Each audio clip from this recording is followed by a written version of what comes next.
कोकणामध्ये घडणाऱ्या घडामोडींची इत्थंभूत माहिती देणारे प्रसार माध्यम म्हणजेच माझे कोकणमध्ये तुम्हा सर्वांचं मनपूर्वक स्वागत आहे। नमस्कार, मी सागर कदम। तुम्ही पाहत आहात माझे कोकणचे प्राइम टाइम बुलेटिन। बातमीपत्राला सुरुवात करण्याआधी पाहूयात महत्त्वाच्या हेडलाईन्स। मनोज जरांगे यांच्या आमरण उपोषणाचा 6वा दिवस। आंदोलनावरून काही लोक राजकीय पोळी भाजत असल्याचा मंत्री उदय सामंत यांचा आरोप। माजी खासदार निलेश राणे उद्या गुहागरमध्ये भास्कर जाधव यांना प्रत्युत्तर देण्यासाठी घेणार सभा। सभेच्या पार्श्वभूमीवरती पोलीस बंदोबस्त तैनात। शाळकरी मुलीवरती बलात्कार करून जीवे मारण्याची धमकी देणाऱ्या आरोपीस न्यायालयाकडून 20 वर्षे सक्त मजुरीची शिक्षा। आणि महाडमध्ये बलात्कार करून महिलेला केले ब्लॅकमेल। अश्लील फोटो व्हिडिओ व्हायरल करण्याची धमकी देऊन महिलेकडून उकळले लाखो रुपये। आता पाहूया सविस्तर वृत्त। मनोज जरांगे यांच्या आमरण उपोषणाचा आज 6वा दिवस आहे। मनोज जरांगे पाटील यांची प्रकृती दिवसागणिक खालावत चालली आहे। बुधवारी जरांगे यांची तब्येत खालावली, त्यामुळे त्यांना सलाईन लावण्यात आली। मात्र जरांगे यांनी सलाईन काढून टाकली। याबाबत विनायक राऊत यांनी प्रतिक्रिया दिली असून सरकार बेईमानी करत आहे असा समाचार त्यांनी घेतला आहे। सकल मराठा समाजाला सरसकट आरक्षणाच्या मुद्द्यावर जरांगे पाटील जे आंदोलन करतायत त्या जरांगे पाटलांच्या जीवाशी खेळण्याचं क्रूर कृत्य हे महाराष्ट्राचे एकनाथ शिंदे सरकार करत आहे। मागच्या वेळेला त्यांना फसवलं आणि स्वतःची टेंबी मिरवण्याचा प्रयत्न केला। आज मराठा समाज पूर्णपणे जरांगे पाटील यांच्या समर्थनार्थ आहे, परंतु ह्या शिंदे सरकार मात्र जरांगे पाटीलना नेहमीच भूलथापा देत राहिले आणि मराठा समाजाला मराठा समाजाशी ते बेईमानी करतायत। मराठा आरक्षणाच्या मागणीसाठी मुंबई रोखण्यासाठी निघालेल्या मनोज जरांगे यांच्या लढाईला मोठे यश मिळाले असून त्यांच्या जवळपास सर्वच मागण्या मान्य झाल्या आहेत। त्यामुळे राज्यभरात मराठा बांधवांमध्ये आनंदाचे वातावरण पाहायला मिळत आहे। अशातच पुन्हा एकदा मनोज जरांगे पाटील यांनी उपोषण सुरू केले आहे। यावर आता मंत्री उदय सामंत यांनी प्रतिक्रिया दिली असून मनोज जरांगे यांच्या आंदोलनाचा फायदा घेत काही लोक राजकीय पोळीत भाजत असल्याचे ते म्हणाले आहेत। जे लोक मनोज जरांगे पाटलांना भेटायला गेले नाही, जे लोक मराठा समाजाबद्दल स्वतः त्यांची भूमिका हे स्पष्ट करत नाही, जे लोक ओबीसी समाजाबद्दल त्यांची भूमिका स्पष्ट करत नाही, जी लोक श्रीरामाबद्दलची आपली भूमिका स्पष्ट करत नाही, जी लोक स्वातंत्र्यवीर विनायक दामोदर सावरकरांबद्दलची आपली भूमिका स्पष्ट करत नाही, त्यांनी काय मनोज जरांगेवर बोलायचं? त्यांनी प्रत्येक गोष्टीच्या आधी त्यांच्या समोरचे जे मुद्दे आहेत ते क्लिअर केले पाहिजे। मराठा आरक्षणाच्या बाबतीतली त्यांची भूमिका काय हे देखील त्यांनी क्लिअर केली पाहिजे। शेवटी कुठंतरी काहीतरी आंदोलनाला मनोजजी बसले आणि त्याच्या आंदोलनाचा फायदा घेऊन आपण आपलं राजकीय पोळी भाजणं। भाजपने नारायण राणे यांना त्यांची जागा दाखवून दिली आहे। दुर्दैव एवढंच आहे की अशोक चव्हाण यांना राज्यसभेची जागा दिली आहे। त्यापेक्षा एखाद्या प्रामाणिक कार्यकर्त्याला हे दिलं असतं तर भाजपला शोभलं असतं, असा टोला खासदार विनायक राऊत यांनी लगावला आहे। भारतीय जनता पक्षाची जी परंपरागत नीती पद्धती राहिलेली आहे कामकाजाची, त्याचा प्रत्यय आता नारायण राणेंना आलेला आहे। जोपर्यंत वापर करायचा आहे तोपर्यंत करायचा आणि नंतर कचऱ्याच्या डब्यात फेकून द्यायचं। त्याच पद्धतीने नारायण राणेंना त्यांची जागा भाजपाने दाखवून दिलेली आहे। पण दुर्दैव असं आहे की अशोक चव्हाणांसारख्या एका काँग्रेसी नेत्याला स्वतःला पक्षात घ्यायचं आणि त्याला राज्यसभेची खासदारकी द्यायची, त्यापेक्षा ज्यांनी पक्षासाठी मेहनत घेतलेली आहे, आयुष्य खर्च केलेलं आहे, अशा प्रामाणिक भाजपच्या कार्यकर्त्याला जर खासदारकी दिली गेली असती राज्यसभेची तर खऱ्या अर्थाने ते शोभादायक ठरलं असतं। हे जे भ्रष्टाचारी आहेत त्यांनी भाजपाच्या लॉन्ड्रीमध्ये जायचं, त्यांच्या मशीनमध्ये जायचं आणि स्वच्छ होऊन बाहेर यायचं, हा सध्याचा चाललेला राजकीय धंदा आहे। खेड तालुका ओबीसी विजयंती संघाच्या वतीने गुहागर विधानसभा क्षेत्राचे विद्यमान आमदार भास्कर जाधव यांना निवेदन दिले आहे। या निवेदनात महाराष्ट्र शासन व मागासवर्ग आयोग मराठा समाजाच्या मागणीला व आंदोलनाच्या दबावाला बळी पडून इतर मागासवर्ग, भटके, विमुक्त, विशेष मागासवर्गीय व अनुसूचित जाती अनुसूचित जमातीसाठी बनलेल्या जात प्रमाणपत्र देण्याच्या प्रक्रियेचे उल्लंघन करत आहे। कुणबी प्रमाणपत्राच्या माध्यमातून मराठा जातीला ओबीसी मध्ये बेकायदेशीररित्या घुसखोरी करण्याचा मार्ग बनवून देत आहे। हे सरकारने त्वरित थांबवावे, तसेच ओबीसी समाजाचा मुद्दा अधिवेशनात मांडावा याकरिता आमदार भास्कर जाधव यांना निवेदन देण्यात आले आहे। आज आपण खेड तालुक्यातून ओबीसी व्हिजेंटी संघर्ष समन्वय समितीचे पदाधिकारी आणि काही ग्रामस्थ मंडळी आपल्या गुहागर तालुक्याचे विद्यमान आमदार भास्कर जाधव साहेबांकडे आपण भेटीसाठी आलेलो आहे आणि सगळे सोयरे नाती गोती या संदर्भात जो मसुदा आदेश शासनाने काढलेला आहे तो चुकीचा असल्यामुळं त्याला आक्षेप म्हणून येणाऱ्या विशेष अधिवेशनामध्ये आमदार भास्कर जाधव साहेबांनी हा मुद्दा मांडावा ह्यासाठी आम्ही हे निवेदन देण्यात आलेलं आहे। सगळे सोयरे नाती गोती सजातीय विवाह आणि अशा विवाह संबंधातील व्यक्तींनी शपथपत्र देऊन जर सर्व मराठा समाज जर कुणबी समाज म्हणून ओबीसीमध्ये दाखल झाला तर मग मराठा नावाची जातसुद्धा शिल्लक राहू शकत नाही आणि हा शेवटी ओबीसींवरती मोठा आघात होऊ शकतो।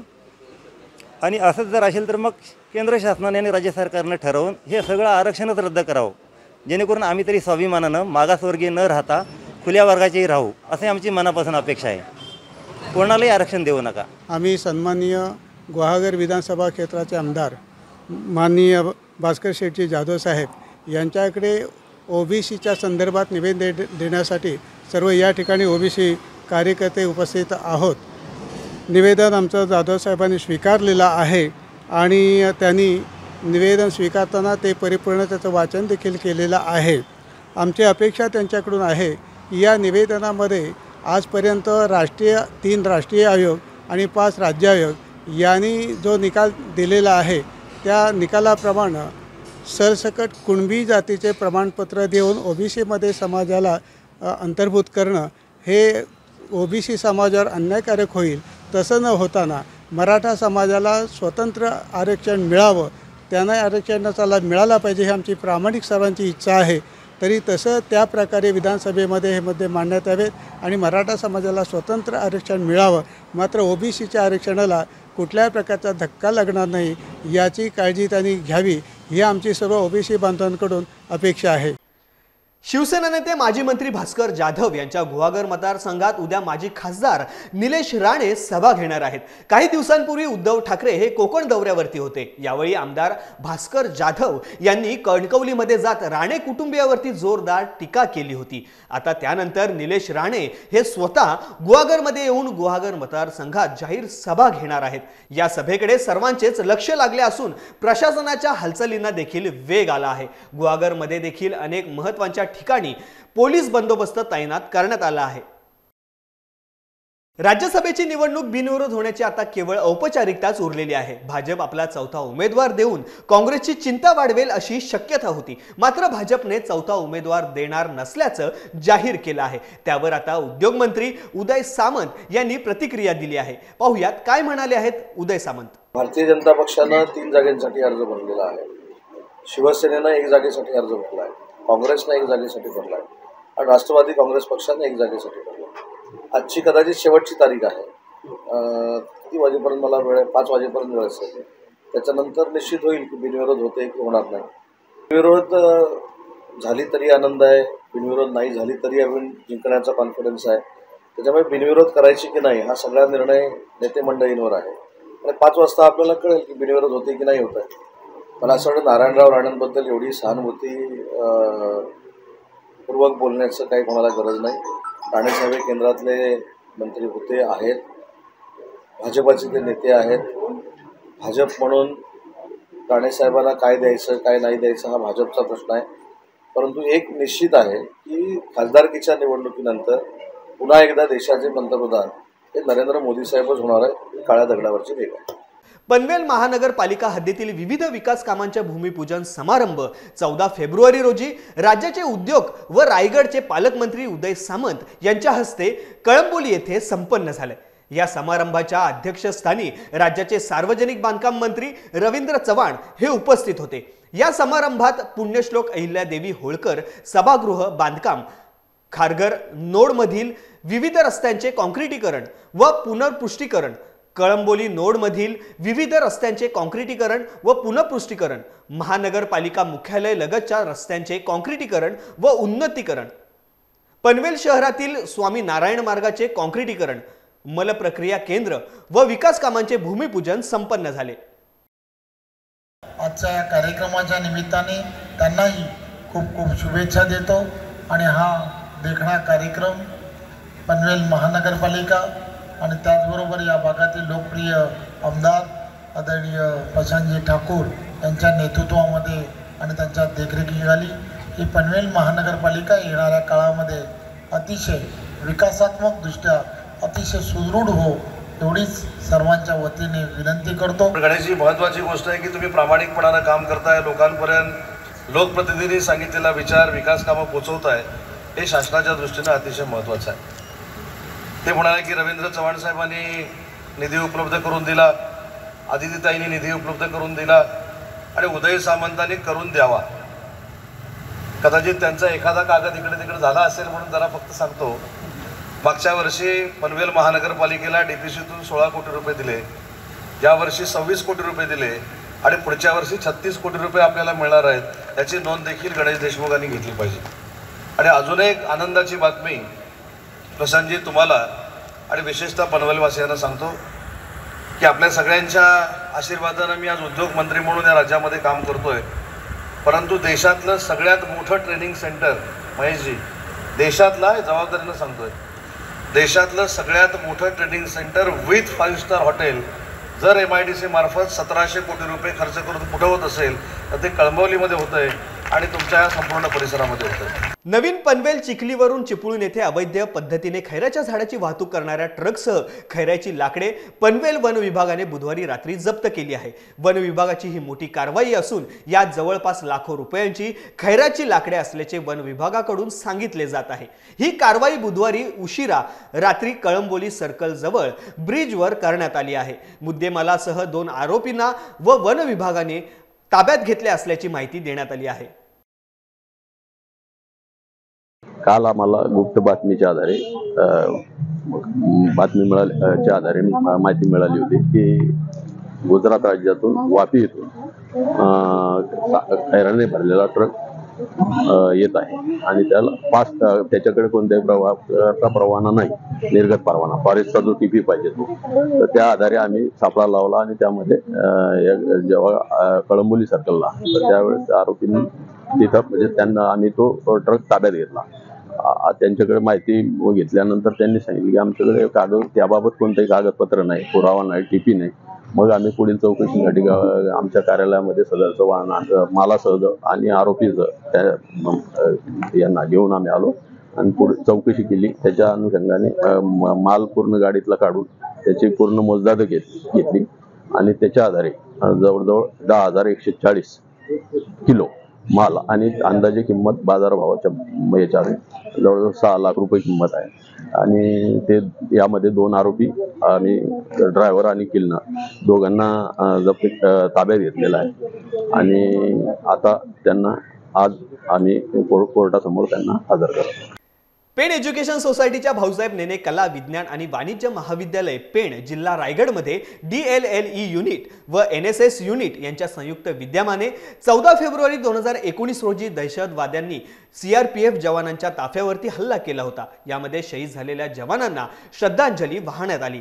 या प्रसंगी विज्ञान शाखेचे डॉक्टर मधुकर साळुंखे यांच्या व्याख्यानाचे आयोजन करण्यात आले होते। या कार्यक्रमासाठी महाविद्यालयाच्या प्रभारी प्राचार्य doctor Khadilkar madam, DLLE unit चे विद्यालयाचे व रायगड जिल्हा समन्वयक डॉक्टर देविदास क बामणे, संघर्ष NSS युनिटचे प्रमुख डॉक्टर मावळे सर, डॉक्टर लकडे तसेच विविध शाखांचे प्राध्यापक व विद्यार्थी उपस्थित होते।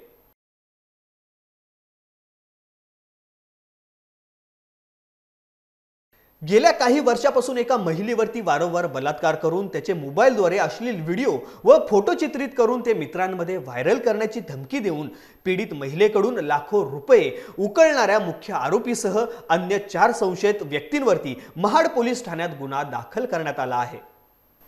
पोलिसांकडून मिळालेल्या माहितीनुसार पीडित महिलेवर 2018 पासून मुख्य आरोपी इम्रान इब्राहिम अंतुले राहणार महाड हा तिच्यावर वारंवार अत्याचार करत होता। तसेच त्यावेळी त्यांनी त्या महिलेचे अश्लील फोटो आणि व्हिडिओ चित्रित केले होते। त्या पीडितेचे हे व्हिडिओ आणि फोटो व्हायरल करण्याची धमकी देत अंतुले यांनी त्या पीडित महिलेकडून तब्बल 2,20,000 रुपये देखील उकळले। या संदर्भात त्या पीडित महिलेने महाड शहर पोलीस ठाण्यात दिलेल्या तक्रारीनुसार मुख्य आरोपी इम्रान अंतुले यासह सनाउल्ला पोरे, ऐनान सनाउल्ला पोरे राहणार गोरेगाव माणगाव, महमुद्दीन हिदायत ढोकले राहणार महाड आणि अखिल अफसर फामे राहणार महाड अशा 5 जणांवर गुन्हा दाखल करून त्यांना अटक करण्यात आली. याबाबत अधिक तपास महाड शहर पोलीस ठाण्याचे पोलीस निरीक्षक रमेश तडवी करीत आहेत. शाळकरी मुलीवरती बलात्कार करून तिला जीवे ठार मारण्याची धमकी देणाऱ्या आरोपी अजित देवजी गोरिवले या चिपळूण येथील विशेष न्यायालयाच्या जिल्हा न्यायाधीश डॉक्टर अनिता एस नेवसे यांनी 20 वर्षे सक्त मजुरीची व 50,000 रुपये दंडाची शिक्षा आज सुनावली आहे. आरोपी अजित देवजी गोरिवले यांनी 6 मे 2018 रोजी रात्री सुमारे 10 वाजण्याच्या सुमारास मुंबईवरून पाहुणी म्हणून गावी आलेल्या आणि स्वतःच्या मुलीप्रमाणे असलेल्या 15 वर्षाच्या शाळकरी मुलीला गोंधळाचा कार्यक्रम दाखवण्यासाठी घेऊन जाण्याचा बहाणा केला. त्यानंतर तिला मोटारसायकलवर बसवून मौजे उमराट येथील नवलाई मंदिराच्या पाठीमागील बाजूस नेऊन बळजबरीने तिच्यावर बलात्कार केला. तसेच तिला जीवे मारण्याची धमकी देखील दिली. या घटनेने घाबरलेल्या मुलीनं शेवटी धाडसाने तिच्या आईला घटनेबाबत सर्व हकीकत सांगितली. पीडितेच्या आईनं थेट गुहागर पोलीस स्टेशन गाठून आरोपी विरोधात रीतसर तक्रार दाखल केली. आरोपी विरुद्ध विशेष न्यायालयात दोषारोपपत्र दाखल झालं. या खटल्याची सुनावणी विशेष न्यायाधीश डॉक्टर नेवासे यांच्यापुढे पूर्ण झाली. पक्षाच्या वतीनं विशेष सरकारी वकील ॲडव्होकेट अनुपमा ठाकूर यांनी 9 साक्षीदार तपासले. आरोपीने बचावासाठी 1 साक्षीदार तपासला. सरकार पक्षाचा युक्तिवाद ग्राह्य धरून विशेष न्यायाधीश डॉक्टर नेवासे यांनी आज आरोपी अजित देवजी गोरिवले याला 20 वर्षे सक्त मजुरी आणि 50,000 रुपये दंड तसेच दंडाची रक्कम न भरल्यास पुन्हा 1 वर्ष सक्त मजुरी अशी शिक्षा सुनावली आहे. रत्नागिरी जिल्ह्यातल्या लांजा तालुक्यात संत सेवालाल जयंती मोठ्या उत्साहात साजरी करण्यात आली. संत सेवालाल महाराज जयंतीनिमित्त भव्य रॅलीचे आयोजन करण्यात आले होते. या निमित्त आमदार राजन साळवी, माजी नगराध्यक्ष व नगरसेवक सुनील कुरूप, नगराध्यक्ष मनोहर बाईत, गुरुप्रसाद देसाई यांच्या उपस्थितीमध्ये संत सेवालाल महाराजांच्या प्रतिमेस पुष्पहार अर्पण करून अभिवादन केले. आज श्री सद्गुरू संत सेवालाल महाराज यांची 285वी जयंती आज लांजा तालुका बंजारा समाज संघ लांजा यांच्या वतीने भव्य मिरवणूक आयोजित करण्यात आलेली आहे. आणि त्याचबरोबर आपल्या समाज मंदिराच्या ठिकाणी पूजेचा कार्यक्रम, त्यानंतर भजन आरती वगैरे कार्यक्रम आपल्या समाज मंदिराच्या ठिकाणी घेतलेला आहे. त्यात खूप आनंद होतो आहे. आज समस्त लांजा तालुका बंजारावासियांना आज सद्गुरू सेवालाल महाराज यांची 285वी जयंती साजरी करण्यासाठी समस्त बंजारा बांधव जमा झालेले आहेत. आणि आजच्या या मिरवणुकीची शोभा वाढवण्यासाठी तरीही आजचा हा कार्यक्रम आनंदाने पार पाडण्याची सर्व समस्त बंजारा समाज लांजा यांच्या वतीने करण्यात येणार आहे. संपूर्ण महाराष्ट्रात अतिश्रम काबाड कष्टाची कामे करून उदरनिर्वाह करणारा गोर बंजारा समाज महाराष्ट्रासह बेळगाव, कर्नाटक राज्यातून सहकुटुंब महाराष्ट्रात स्थलांतरित होत असतो. माणगाव शहरातील गोर बंजारा समाज सामाजिक मंडळ यांच्या वतीने समाजाचे आराध्य दैवत सद्गुरू संत श्री सेवालाल महाराज यांची जयंती प्रतिवर्षी मोठ्या उत्साहाने साजरी करण्यात येते. यावर्षी देखील 15 फेब्रुवारी रोजी गोर बंजारा समाजाचे नेतृत्व पुन्नू राठोड यांच्या एकता नगर येथील निवासस्थानी संत सेवालाल महाराज यांची 285वी जयंती साजरी करण्यात आली. त्यामध्ये संत सेवालाल महाराजांच्या प्रतिमेचे पूजन व होम हवन म्हणजेच भोग या विधींनी सालाबादप्रमाणे करण्यात आले व आपल्या कुटुंबीय पत्नी, मुलगा, मुलगी यांच्यासह पुन्नू राठोड यांनी मनोभावे संत सेवालाल महाराज व दुर्गा मातेचे दर्शन व पूजन अर्चन केले. लांजा तालुका सहकारी खरेदी विक्री संघाच्या CSC अर्थात कॉमन सर्व्हिस सेंटरचे उद्घाटन आज गुरुवारी 15 फेब्रुवारी रोजी आमदार राजन साळवी यांच्या हस्ते करण्यात आले. तालुक्यातील शेतकऱ्यांसह गोरगरीब जनतेला आधार कार्ड सह अन्य सर्वच ऑनलाईन सुविधा एकाच छताखाली उपलब्ध करून देण्याच्या दृष्टीने लांजा तालुका खरेदी विक्री संघाच्या वतीने CSC सेंटर सुरू करण्यात आले आहे. त्याचे उद्घाटन आज आमदार राजन साळवी यांच्या हस्ते फीत कापून तर जिल्हा बँकेचे संचालक अजित यशवंतराव यांच्या हस्ते श्रीफळ वाढवून करण्यात आले. यानंतर संघाच्या सभागृहात झालेल्या छोटे खानी कार्यक्रमाप्रसंगी व्यासपीठावरती आमदार राजन साळवी यांच्यासह जिल्हा मध्यवर्ती बँकेचे संचालक अजित यशवंतराव, महेश खामकर तसेच संघाचे chairman Parvesh Ghare, vice chairman Shekhar Tendulkar यांच्याप्रमाणे प्रथमेश मेस्त्री, बँक ऑफ इंडियाचे मॅनेजर गावणकर आदी मान्यवर उपस्थित होते। मान्यवरांचा शाल, श्रीफळ आणि पुष्पगुच्छ देऊन सन्मान करण्यात आला।